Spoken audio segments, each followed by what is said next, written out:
Like, I really thought that I would just wind up, no offense to anybody out there, like living in a trailer somewhere, working in a factory. Like, growing up, that was what I thought that was all I was ever going to be. I had 10 people walk up and say, "Oh, I love Rocket Mortgage. You already have my mortgage." It was a great experience. In your 20s, figure out what you like. In your 30s, figure out what you're good at. In your 40s, figure out a way to make money doing it.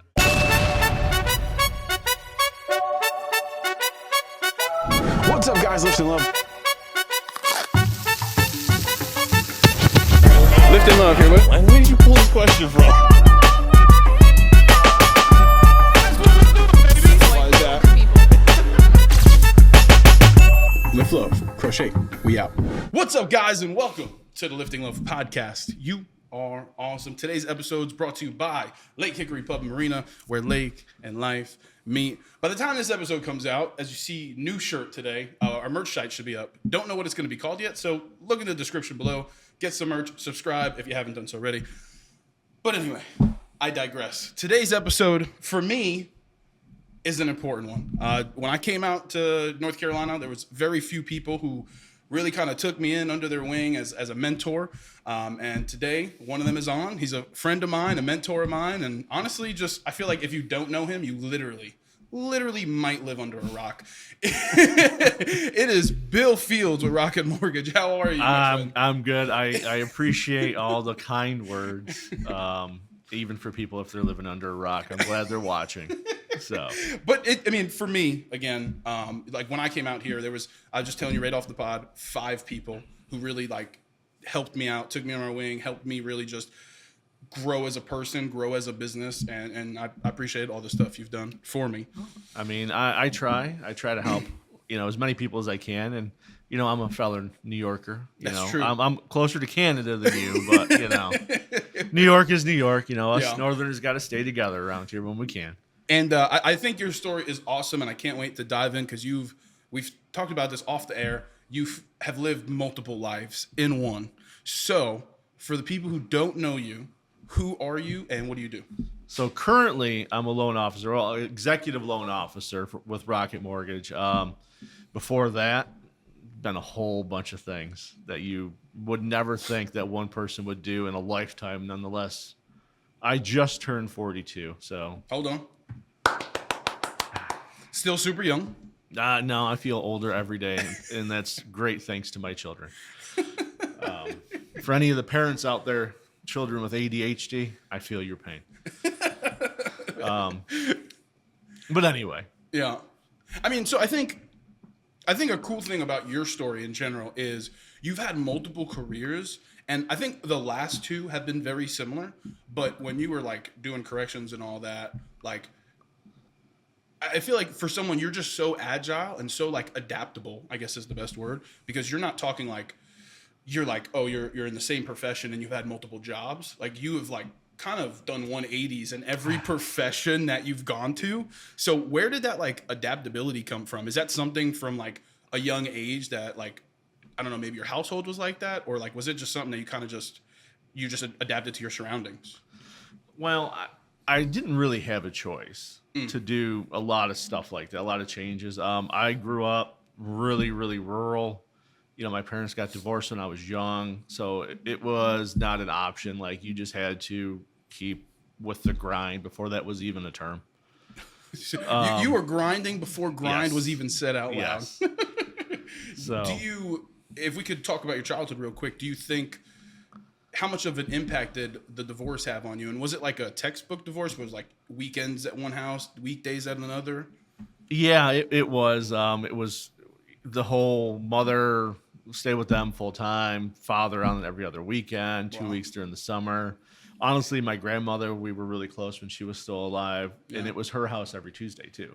Oh, that's awesome. Yeah, my grandmother was awesome. She went to the court and she said, no, they're my kids too. I'm getting my day. So she would get us every Tuesday night no matter what.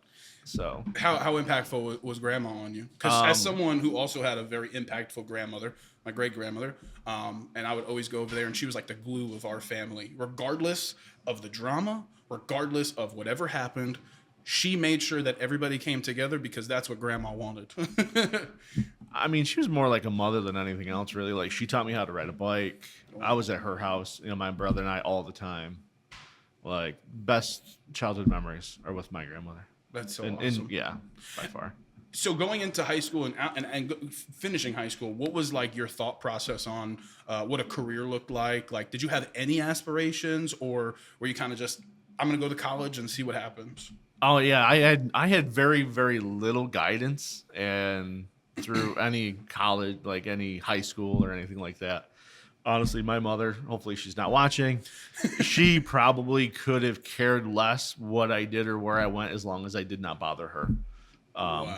Yeah, it was really of a tough childhood like that. Yeah. Was there any aspiration for you specifically? Was it, because I know a lot of people coming out of high school like, I'm going to be a sports player, I'm going to be this, or I mean, I've met people who genuinely out of high school knew that they wanted to run a business and do that. Was there any aspiration coming out of high school? Originally, I wanted to be a social worker.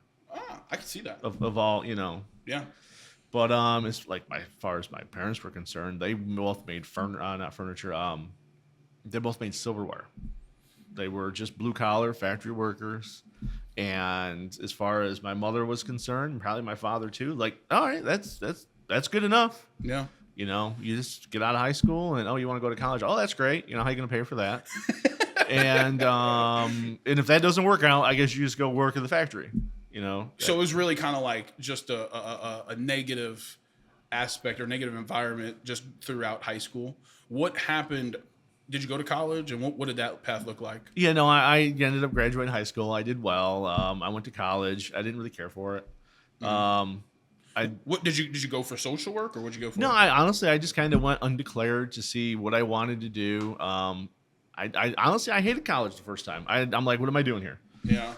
I'm like, I don't really want to be learning anything that I'm learning right now. I don't feel that there's any value right here. I just didn't have that mentality for it.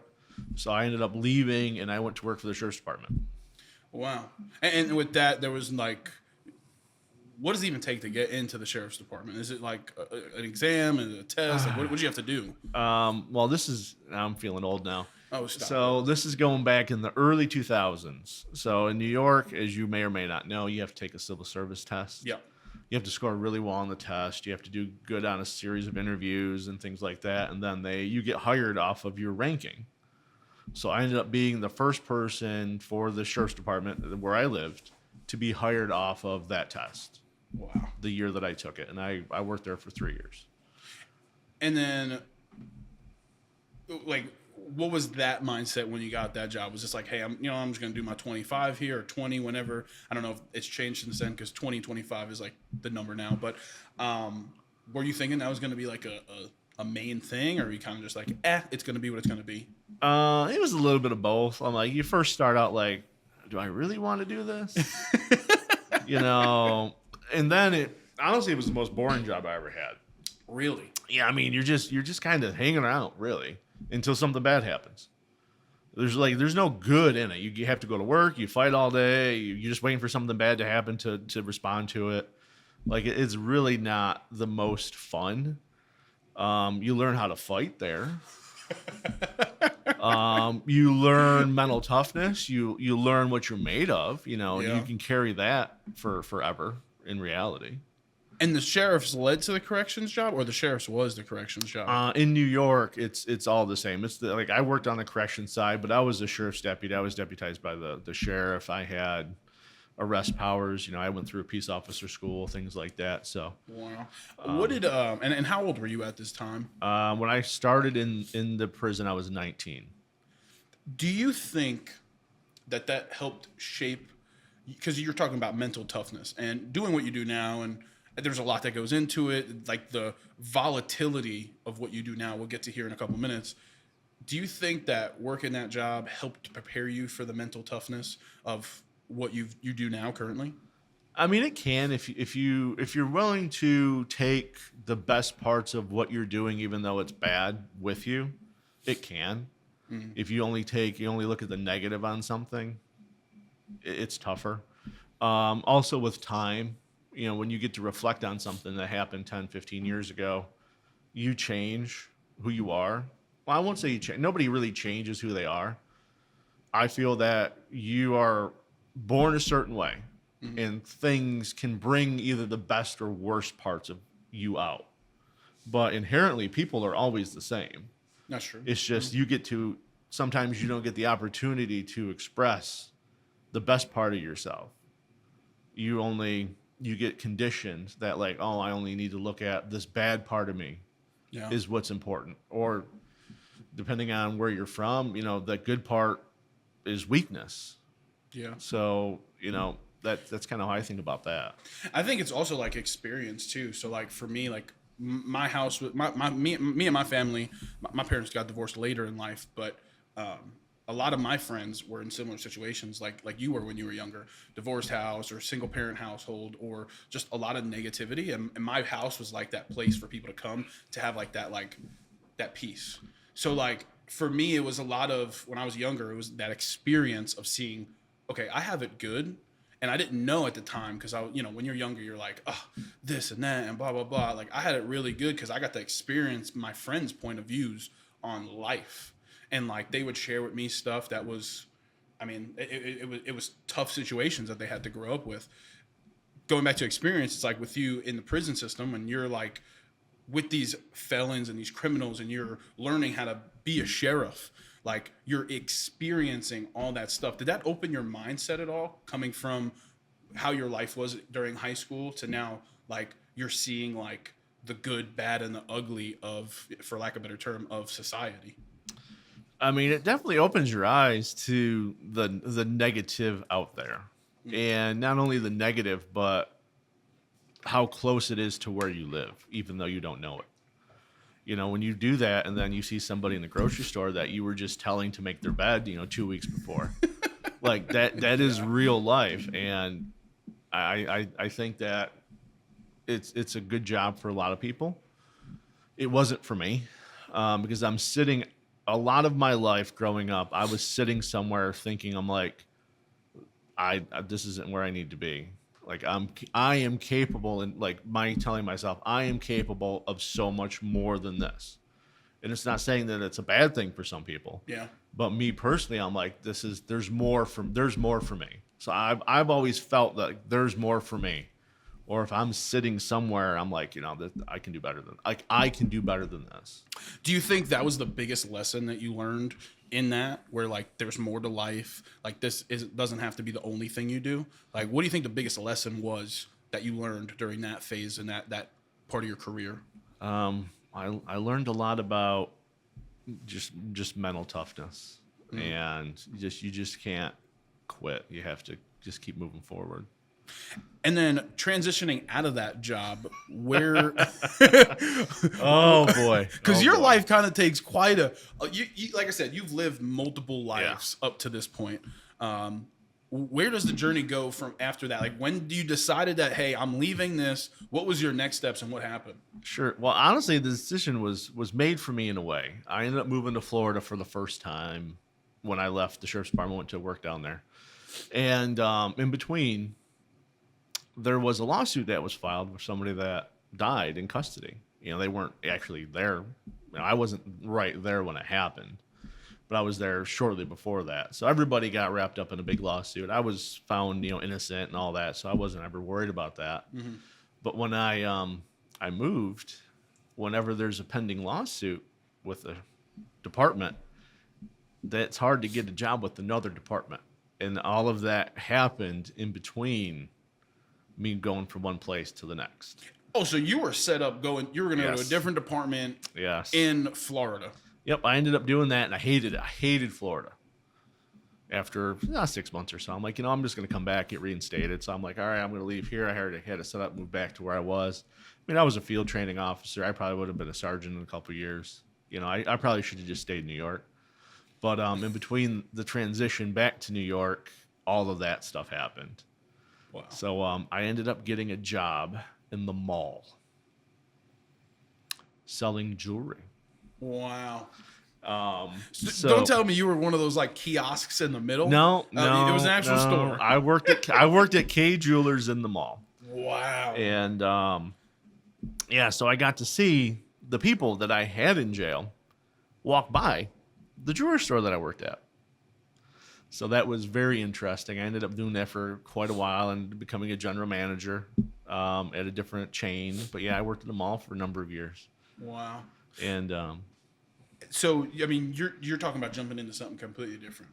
So, because retail and sales is very polar opposite than Yeah. working Yeah. in a correctional facility. yeah, you would never like, oh yeah, you're a field training officer with the sheriff's department. Let's go sell diamond rings. Not the typical perfect candidate. Did you like sales? Did it come easy to you?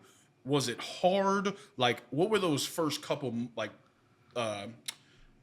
customers that you had? Like, were you just like awful at the pitch? Like, what did that journey look like? There was like no pitch. I honestly, I just started talking to people, and I didn't know something, I would just ask. But yeah, it was definitely a transition. I sold shoes in college is my college job, so I had a little bit of sales experience.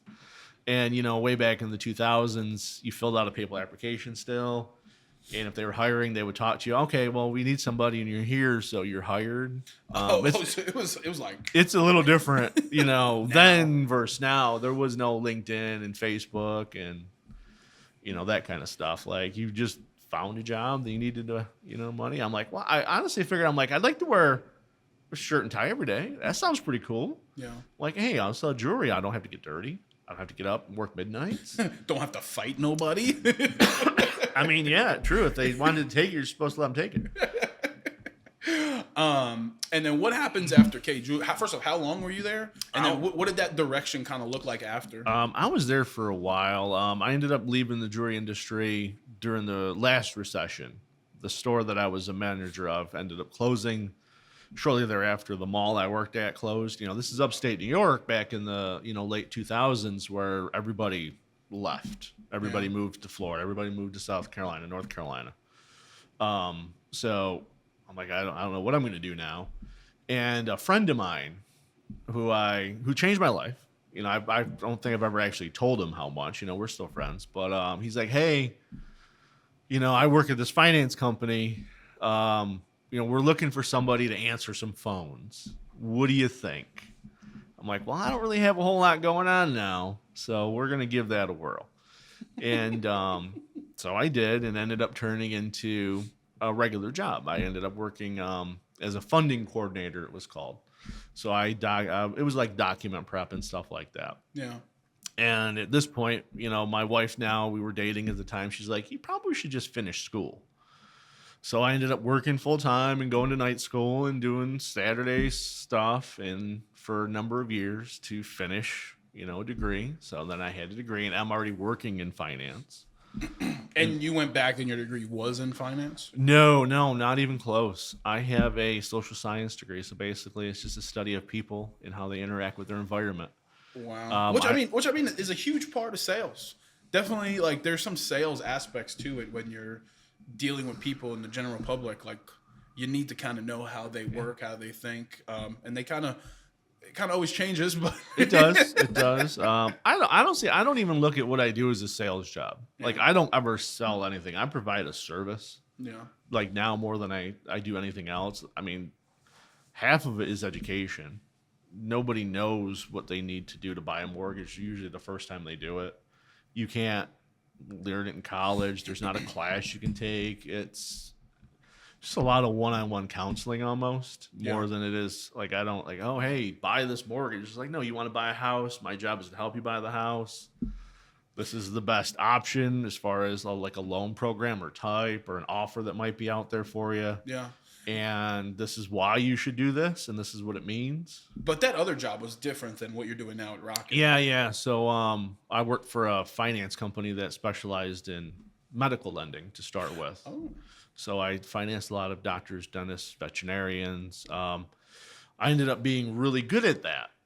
So I had a great knack for it, just kind of naturally, I guess. Mm-hmm. I ended up becoming what we call a level 3 business analyst. So I specialized in small and medium-sized specific corporations and businesses that wanted to either expand, buy another location, maybe needed money to, for working capital, for equipment, things like that. Wow. And the numbers sound made up, when I talk about it. Like even now, it doesn't sound real. I did it for a long time. I had like $800 million that I helped finance. How good does that feel? I mean, again, you go into this field like this is not something you probably ever thought you were gonna do, right? Like, how good does that feel? Like you found something that you're first off really good at, and then second off, it just came like so naturally.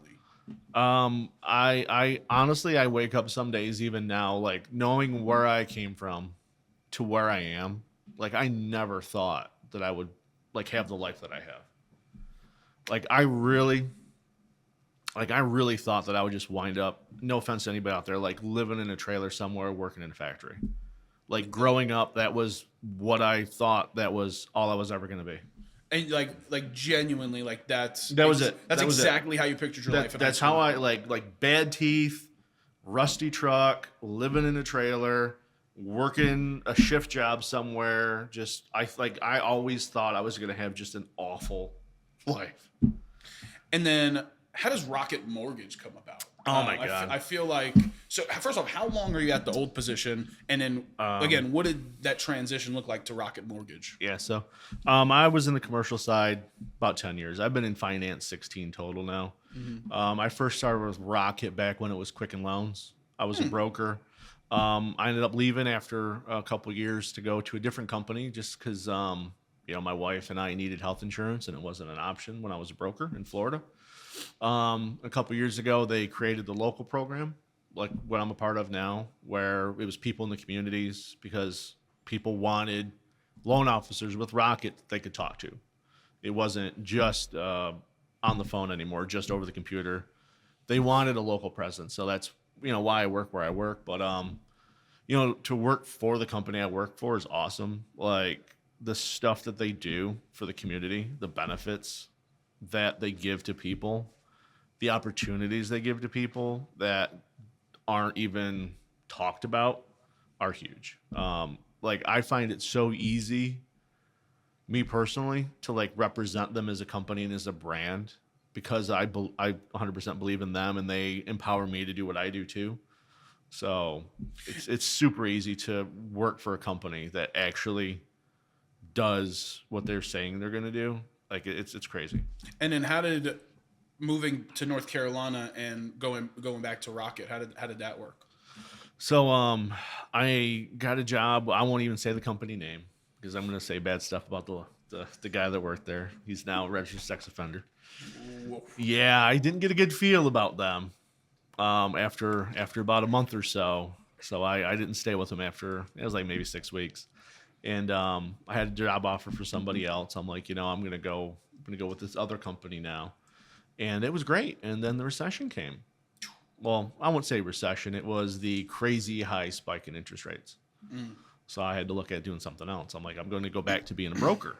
Yeah. And I already lived here at the time. I wanted to focus on the community and things like that. So I left kind of retail lending, and where you're on the phone all day. So. And that is sales. Like you're definitely selling yourself, but you're also like trying to beat out the guy next to you. Like you don't really feel great about doing it. Yeah.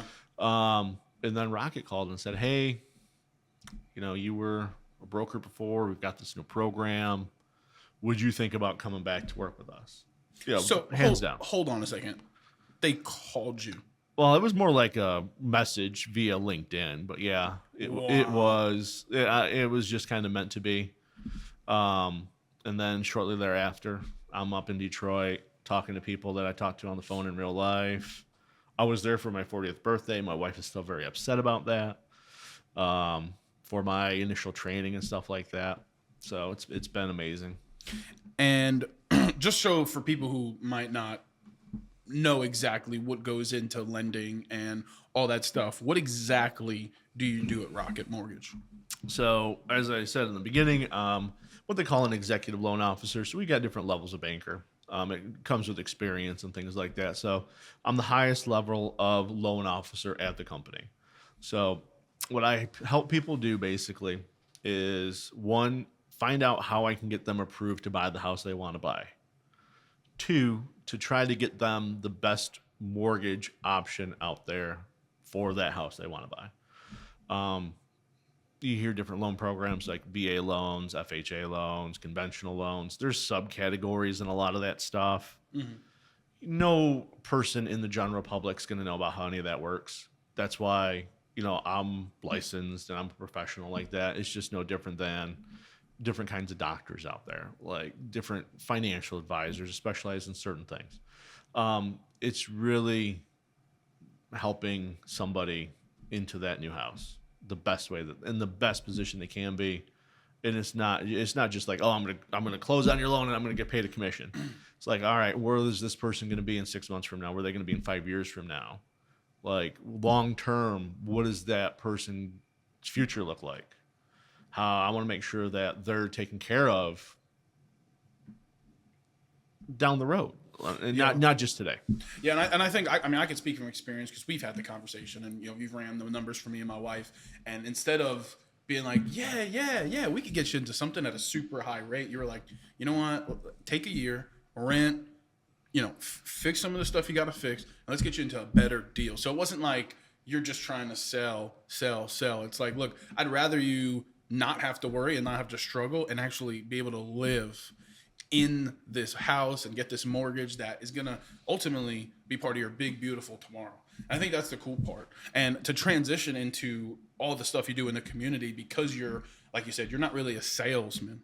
You're more of an educator. You kind of inform people and help people on their journey to, buy a house.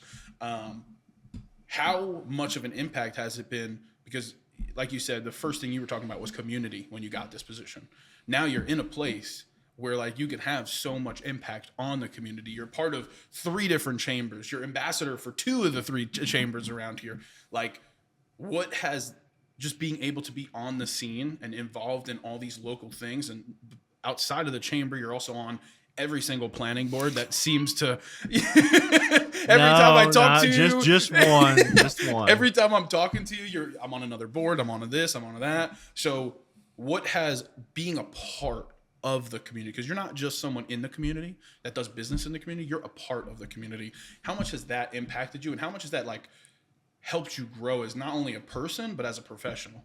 So I try to take advantage of whatever opportunity that comes my way, just because I actually do want to make where I live a better place. Not that it's a bad place now, but I just feel that I am in a position to be able to make it the best place where I live that it can be. Does that make sense? 100%. And a lot of life is really just kind of showing up. Like, if you put effort in somewhere, you will get return. And it's not just money. Like, if I want my street to look better and then I don't like the trash on it, I can go pick the trash up on my street and then my street looks better. And then what can happen is somebody sees that and they say, oh man, look at this guy out here. Well, maybe I can do that too.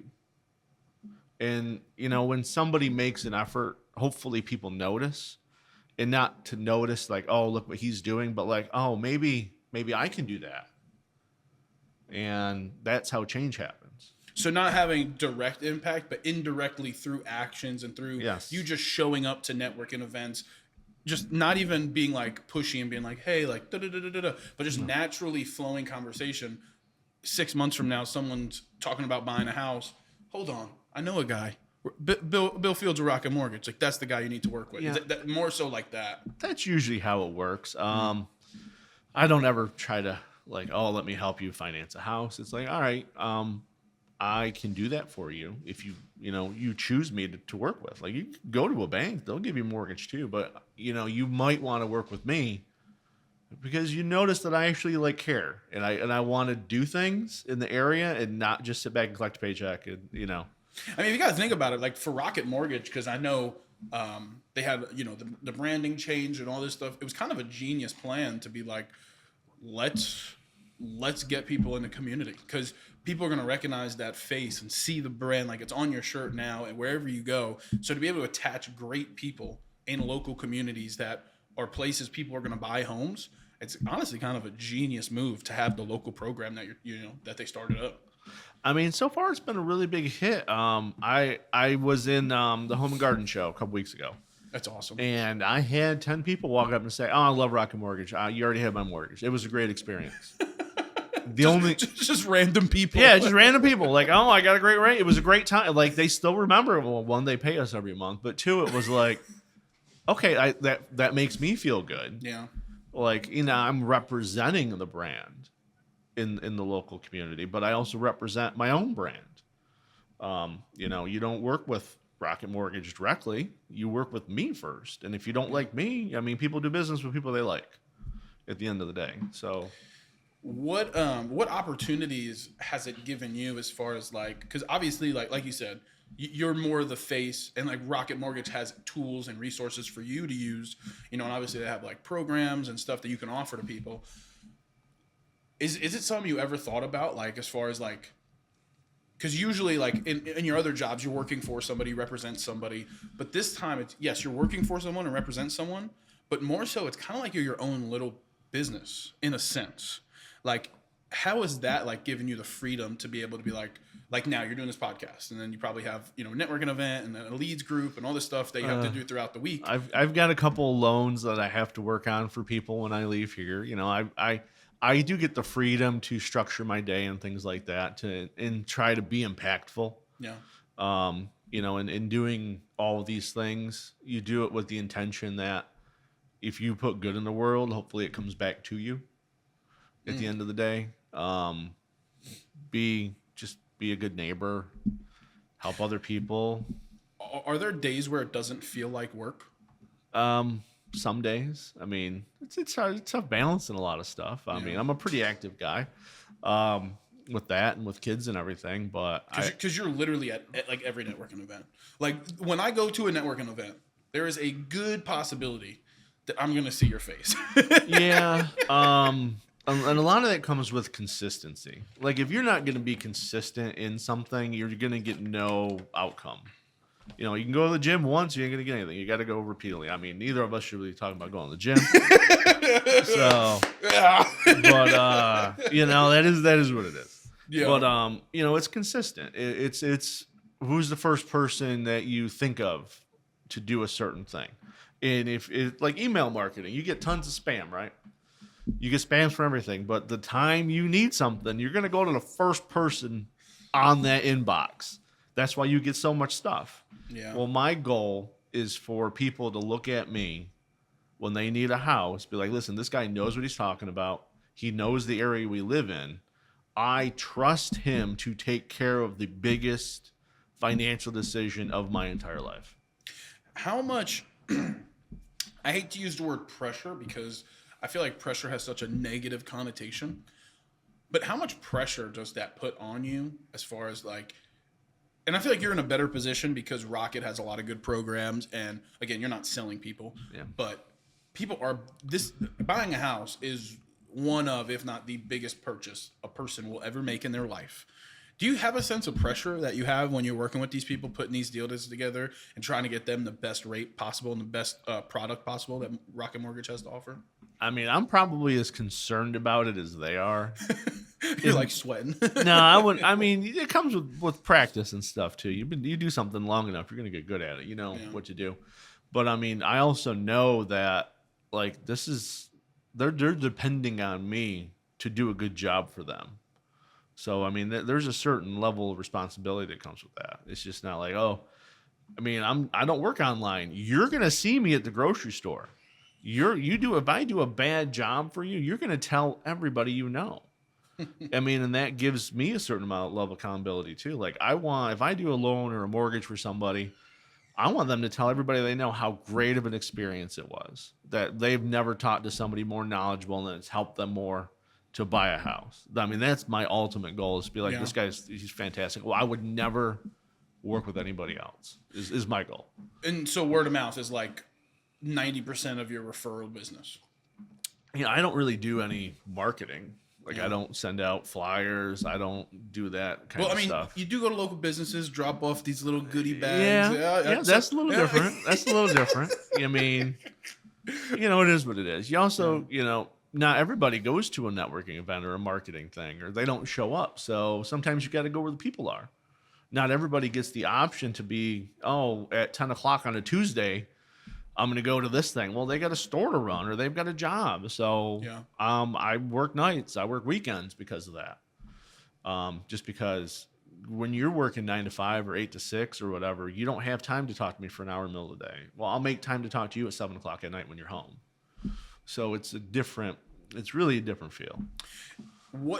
So again, I think you brought up a great point too, as far as like having a traditional job. This really isn't a traditional job. It is, like you said, you had the freedom to make your own schedule. How much different is your mindset now? Because I mean, at some point you probably had a job where it was just like, I'm just gonna clock in, I'm just gonna clock out, blah blah. Blah. It's kind of like, I don't want to say you're always on, but like you're always on to a certain extent. Like you get a phone call, an emergency happens, something comes up, like you're answering that phone call. Like how has this shifted your perspective as far as like people are relying on you, people are like, you kind of have to be readily available to some degree. What is that like? How's that shifted your perspective on just business? I mean, you're just basically on call all the time, like a doctor. You just have to be willing to put in the extra time when somebody needs it. It's not all that often that somebody calls me at 7 o'clock or 8 o'clock on a Sunday night. Yeah. But every now and again, if they do, you have to answer because they wouldn't be calling you unless they actually needed something. So, yeah, I mean, you just have to it becomes part of your life. Yeah. So one thing I have noticed interviewing people, especially people who are a little older, you're still super young. Don't take that offensively. I'm not super young. Everyone seems to have very supportive spouses. I think that is like something that is like crucial to be successful, whether you're in business or you have a job where you're acting as a business, just in life in general. And I know how important your wife has been to your story. How important and how impactful has it been to have a supportive spouse? I mean, you even talked to, she was like, you should go to school, and like encouraging that to like build yourself better and build a better career. Like, how important is it to have a supportful spouse? I mean, if it's a teamwork thing. I mean, if you want to do something and they don't want you to do that, it's not going to work. Yeah. It just doesn't. It's got to be buy-in by everybody. Like if I'm doing something with my family and then the phone rings, I have to be able to take a half an hour to go do something, and it can't be a big deal. So, without my wife, honestly, I don't even know where I'd be. Have you ever thought about that? Yeah, I think about it. It doesn't make me happy. Okay, I'll put it that way. Like the bank account would be a little bigger. Yeah, I would have more money. Yeah, I would have more money. That's probably about the only thing that would change as far as that goes. But I mean, she definitely brings the best out in me. Besides the dog, the dog is a big help for that. We have a little dog. But yeah, without my wife, I can only imagine where I would be. Like, and it would not be anywhere worth being in reality. And then you have kids. And as someone who just went through that change, obviously it's a life changing. How has having kids made an impact on your life? I mean, you kind of want to leave a legacy a little bit with the kids. I look at it like when my kids are teenagers, I don't know, maybe I won't even be around. I think about that stuff too. Yeah. Do you want your kids to be proud of you? Do you want somebody in the community to come up and say, "Oh, I know your dad. He's a great guy," or what do you want to be remembered by? What do you want your legacy to be? How do you want people to interact with your children? Do you want to lead by example, or do you just want to tell them what to do, or do you just want to show them what to do, and then hopefully they notice? It's difficult being a parent. You don't know. There's no manual or anything. I'm learning that one firsthand. Yeah. Yours are little, so you just don't shake them. Usually, you gotta change the diaper, feed them when they're crying, or just give them a hug. I loved babies. I loved my kids so much when they were tiny little babies. I got up in the middle of the night and fed them. I've changed more diapers than anybody else in my household that ever came to visit. I carried them around in a little jumper. My youngest was born with a birth defect. So part of his intestine was hanging out when he was born. Like, Wow. yeah, but he had surgery like in an hour old, was in the NICU for a month. Like, it's really scary stuff. Yeah. Like, I don't get scared. Like, after working in a prison, I was riots and fights and stuff, like legitimate riots. Like, the scaredest of my life, I was sitting on a stool outside the emergency room, the surgery room, with that all going on, with my wife having complications. Like, it was crazy. Just sitting there, like, wonder what's going to happen with your life. Like, it's huge. How in that moment, like what's going through your head? Like, you're just thinking all the worst things that could You think possibly happen. you do not think about anything good. Like, it's just like the worst of everything is what you think of. Now, obviously, everything is okay with your son. How just do you just like reflect sometimes having kids, and you just like look Daily. at them and be like, Every day. oh my gosh, I want to strangle you, but not too bad. But I just want you to like listen to your parents. Like, we have your best interest at heart. yeah. You just don't know it yet. But And- you're so frustrating. And how old are your kids right now? They're 5 and 8. Wow, that's a pretty good age. But that's when the attitude. There's comes about. a lot of attitude going on there. A lot of not wanting to listen because they just don't feel like they have to. But they're also at the same time they're kids, so you kind of got to give them a little leeway. Yeah. But yeah, Did you, going back to how like your childhood was, did you ever like even think about having kids? Was that ever like a want? I honestly I never really thought about it. Like, I knew it would probably happen at some point, Yeah. whether it was going to be with the person I wanted it to be or not. As a kid, I wasn't really sure.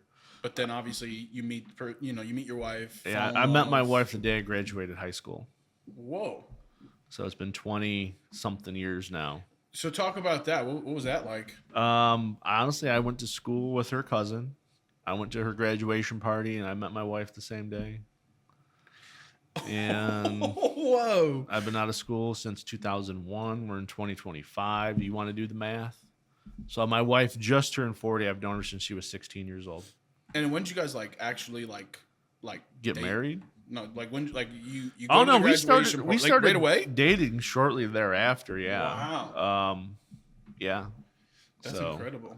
And then we didn't for a while, but we've been together for, I couldn't even tell you how many years now. We've been married for 12. That's so awesome. Again, going back to the whole spouse thing, I think it's super important as someone who also has an incredible spouse who's been super supportive. It's something I didn't realize until I started having guests on where it was like, my spouse this, my spouse that. And I'm like, okay. Like, a lot of people just have awesome spouses, and it's just someone that you decide to spend the rest of your life with, how much of an impact they can genuinely have on you is just super crazy. But how, and she doesn't do what you do, correct? No, Like, no, she sells plants. I say most that. I random say that. thing. Yeah. No, honestly, she is the National Business Development Officer for a wholesale tree nursery in Florida. Wow. So she sells large amounts of ornamental trees and shrubs to a lot of really high-end places in the East Coast. That's insane. So So to talk a little bit about your journey, right? You lived in New York, you were in Florida, you were in North Carolina. What has been your favorite place to live? Oh, that's a hard one. Right? Because it's like you were born and raised in New York. You kind of become an adult a little bit in Florida, go back briefly to New York. Now you're in North Carolina, and you've kind of grown a life here. So you kind of have little sprinkles of everything. So I went from, the real timeline is I'm New York, Florida, New York, Florida, North Carolina. Okay, so if you really want the real deal, I think every place, no, not every place, but they all have their merits. And like anything else, you really only remember the good parts when you leave. Like, I really miss January in Florida, like wearing a t-shirt. But then you forget it's how hot it is in the summertime because you only remember the good. New York, I remember the snow on the trees early in the morning. And you were from a place up there where it snowed a lot. Yeah, Or could yeah, snow a lot. like snow capital, like 20 feet a year kind of stuff. That's crazy. Like, you snow blow in the morning to go out to work the same day, and then snow blow again when you get home, and it just doesn't stop sometimes. that good old lake effect snow. Yeah, we lived over by the Great Lakes. Used to go to Canada a lot as a kid because the exchange rate was cheaper, so you got more money when you went across the border, so it was good. So you spoke a little bit about legacy. Over the next couple of years, obviously your kids are going to be growing up and you're going to be getting wiser and more experienced in the field you're in. What do the next 5 years look like for you? Any business ventures, or like what do you think the future looks like for? I'm not asking you to predict the housing market because that's a slippery slope. I mean, but what do you think the next 5 years look like, not only for you but for like your business and what you're doing? I'd like to say I know, but as you can probably figure out, it could really go anywhere. I'd like to say that I keep doing what I'm doing at the place where I'm at because I really enjoy where I am. Yeah. But that could change too. But I don't see any giant stuff happening. I think I'm in my 40s. A little advice I can give to some people, maybe a little younger listening.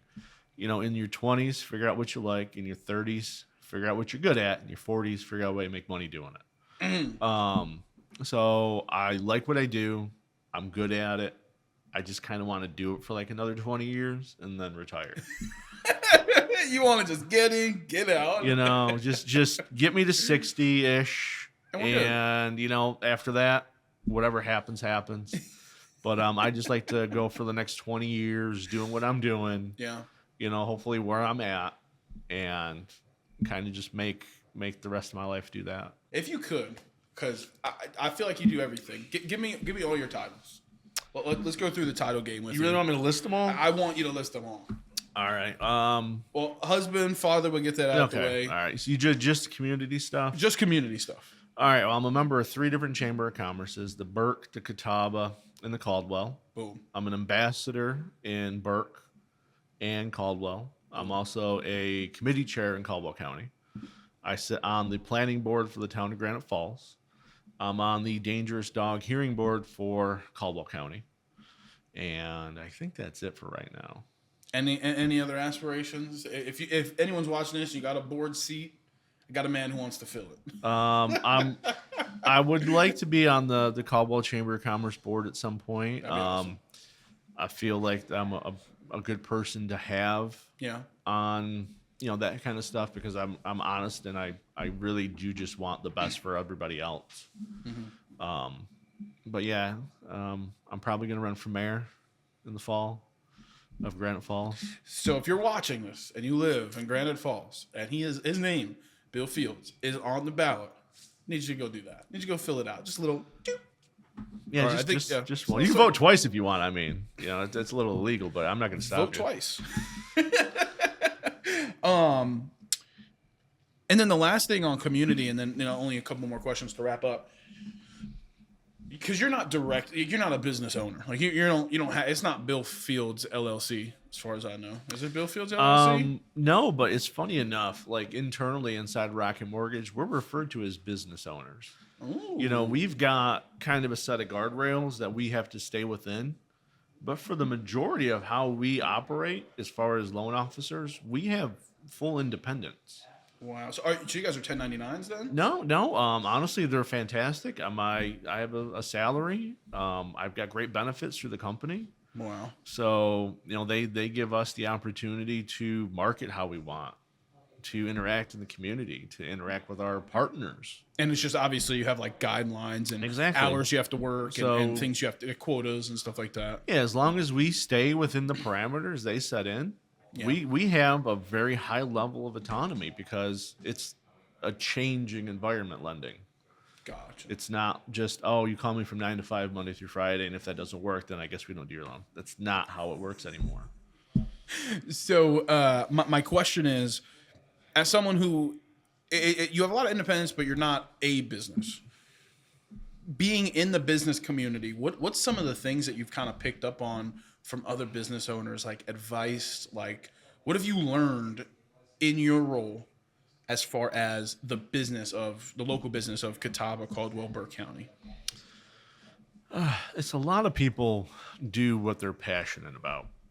And without a certain level of that, you really can't be successful. I mean, if you're not 100% bought into yourself or the business or the product that you're going to sell, you're probably going to fail.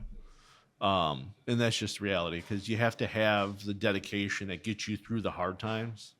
Because usually, and like with everything else, everything is hard. Like there's nothing easy. And it's to be able to bring yourself through the hard times is what will bring somebody to success. Does that make sense? That makes sense. Yeah, I mean, there's a lot of people who are super passionate about what they do. Yeah. And you can make a lot of money, but if you're not happy doing it, what's the point? Why bother? Like, Exactly. I just wake up and be miserable all day. Like, I don't know who's got time for that. Like, Exactly. How proud would your 15-year-old self be of you right now? oh man, that's a hard question. He'd probably look at me and like, how'd you even get there? We did that? Man, That's crazy. man, like, and I'm not that old yet, but like, Yeah. I really feel like I'm just getting started, if that makes sense. Yeah. How good does that feel? I mean, it's got to feel great. Honestly, it's such a weird feeling, like to finally like feel like I'm where I should or need to be. It just took so long to get there. Why do you think that is? Do you think that's just life? You think that's just kind of one of the downfalls of life, where it's like it does take a long time to figure it out, but once you do, like you said, you get good at it, then you get to a point where you can make money doing it. I think a lot of it has to do with where I started. Like, honestly, if I probably grew up with like a normal house, like both parents that were maybe somewhat educated, more than just high school, that had a professional career that maybe gave me more of an opportunity, I could have gotten where I've gotten so much sooner. But then by having that hardship, you appreciate it that much more. Yeah. But you, at the same time, you don't want your kids to have to do it, which is the weird part of it. Like, what it showed me or taught me, or what life has made me feel, like I don't ever want my kids to have to do it. So it's sort of like this double-edged sword, where it's like, this is great, but like, It's great. It's could it be great. better? But then it's like, it could have been way worse. Yeah. Oh yeah. It could have been way worse. So I mean, but yeah, at the same time, like, you really want. I want to see the people around me, like, be able to just maybe do it easier, maybe do a little faster, maybe have the ability to do it, or maybe have that longer period of greatness that takes so long to get there sometimes. Yeah. I mean, I tell people all the time, I mean, the Colonel didn't start selling chicken until he was 62. Could you imagine if he would have got, like, that's the thing. It's like, is he as successful as he was if he didn't wait as long as he did? That's like, it's a double-edged sword of, we don't know. Yeah, I mean, would I have been as good at my job as I am now at 25? No, because sometimes you have to have a little age to have the right experience to do certain things. Yeah. I mean, so it's tough to look back and reflect and what you could have done different. Maybe an opportunity you didn't have, but at the end of the day, you also can't really live in the past. You get nowhere doing that. What can I do moving forward? What can I do next? What can I do better? What can I learn from this bad experience and take that with me? That's kind of how I work. Yeah. I don't know how really that came about me. I guess it's something I was just born with. Yeah. I know a lesser person would have given up already a lot of times, or never would have tried as hard as I do. So for someone who has never bought a home, for someone who maybe had a bad experience the first time they bought a home, what can they expect working with you, and what puts you and Rocket Mortgage specifically different than your competitors? One is me. That's why I do this kind of stuff. The biggest thing is I want to help you. I want to genuinely help you. I don't want to, like I said before, I don't want to sell you something. I want you to be able to I want to empower somebody to make their decisions for themselves and know why they made that decision. The company I work with, we always try to say yes before no. Like, I go into every conversation that I have with somebody that wants to buy a house. Like, all right, I'm going to tell this person yes. I'm going to find a way to do what they want to do until I have to tell them no. That's kind of how I just a positive. I hate that I say positive mental attitude now, but I had a boss. He was actually the owner of the company I worked at. I didn't like him. I thought he was, whatever, you fill the blanks in. Okay. But he used to preach two things. And I hate that I still remember these, but they were actually impactful. One was non-refundable minutes. You have an X amount of minutes. You don't get them back. So you got to use them the best way you can. And positive mental attitude. Like, without a positive mental attitude, you will fail. You will not be successful without a positive aspect to your life. Without saying, I can do this. If you doubt yourself, you'll fail every time. But even if you really don't know if you can, but you have a positive attitude towards it, a lot of times you can overcome that negative. So and I got to tell you, it hurts that I say those things. And I tell them to myself too. So like even that bothers me. Hopefully he doesn't Google positive mental attitude. I know exactly what you're thinking. And watches this video and is like, I told you. So I had one boss that was very similar, and I couldn't stand the guy. Honestly, the person I'm talking about, multi-millionaire, crazy successful, but I just personally didn't like him. Honestly, I told him once, if he ever talked to me like that again, I'll knock the taste out of his mouth. I had a very similar experience with one of my bosses. Same things. Uber successful in everything he did. And I worked with him part-time on like this. He was super successful doing music, and then he got into bounce houses. So I had like a summer job one summer, and he was like just this cocky guy, but he had like these sayings that just made so much sense. Right, it hurts. And like I could just like hear his voice in the back of my head. And he said he had this one line where he was just like, he was talking about being successful, and he every time I hear the phrase billions with a B, that's how he talked. And that's what that was one of his sayings. And I want to like just cringe so bad. And I'm like, oh. But the last thing I want to talk to you about as we get off the topic of awful bosses that imprint, I think there is some good that comes with it, because out of all the jobs you've had supervisors and bosses that were either good, bad, or indifferent, and you've learned and carried something along the way with them or from them. I can say the same for myself. I know that I have carried some good qualities, all the good qualities I try to emulate, regardless if I like them or didn't like them or whatever. And you kind of use that into the role that you're at now. I mean, you learn so much more from failure and setback than you ever do from success. Yeah. So just kind of roll with the punches. Take just how much punishment can you take? Yeah. And just keep going. I'm just so grateful to be able to sit here and have this conversation. Like I said, never growing up, why would anybody ever want to interview me? Like, why would anybody care what I have to say? And which is so crazy, because I mean, even now hearing your story, it makes sense like why you would think that. But like when I tell you my mindset interviewing you is the complete polar opposite.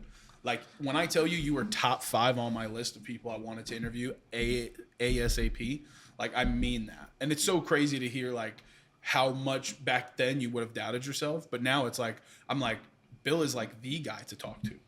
Like every time you call my phone, I'm like, hey man, what's going on? I'm like, right? Hey, like you missed a call from Bill Fields, like something's happening, but you check up and you reach out, and like that stuff is so appreciated by someone like me who, I mean, I'm only 26, but like I haven't been doing this business thing long.